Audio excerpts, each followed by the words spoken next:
So at birth, the physician will evaluate your child and they would advise you if harness is required just after birth, if there is any instability, or they might check after 4 to 6 weeks and then would advise you if harness or any other intervention is required. Surgery is generally done after 6 months of age if needed.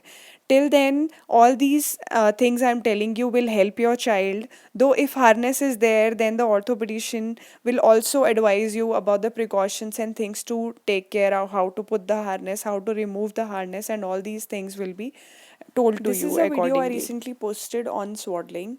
So we have a habit of pulling the legs straight and then tightly wrapping the baby to swaddle.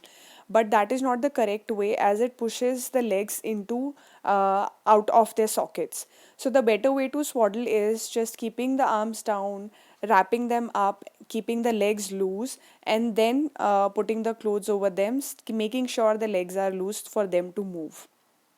Give a lot of tummy time. So what tummy time does is, again, develops these muscles, the back of the hip muscles. This also helps to keep the hips in their position. So again, I spoke about it in symmetry, that taking care of the symmetry is another thing which you can do. So if, for example, one child hip of the child has a chance of getting dislocation, then they will be prefer another side, so which can lead to flattening of the skull, which can lead to asymmetry coming into picture. So make sure they are symmetrical, they are lying on both the sides, and if the hip is dislocated too much, then the pediatrician will help you with that. Initially they will not have any pain. They generally have pain later, in later ages, if it is not corrected or if it is not taken care of. But initially they won't feel the pain, rather giving side lying and all the position will help them to develop the strength in all muscles equally, so that they can take care of it. Even when, for example, the child is when they are older, when they are sitting in the side sitting, or they are moving from side sitting to crawling position, then they use lot of this hip abductor muscle. This is called hip abductor muscle on this side. So when they use this, they again develop this, which is needed to keep the hip in its place. And then another thing which you can do is carry them like this, keeping it away, or maybe carrying them like this in this position on your front.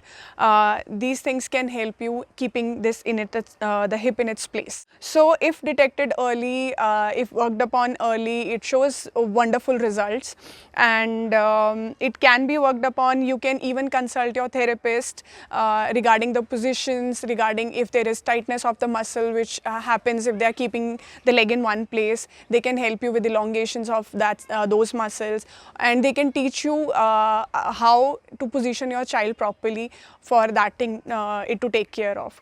And baby carriers are also good, but just take care how you are using them. This is how you have to carry your baby when you are using a baby carrier. And yeah, that's all I have in mind right now. If there is any more information, I'll add on to it. And if you have any queries, let me know. Thank you. Have a good day.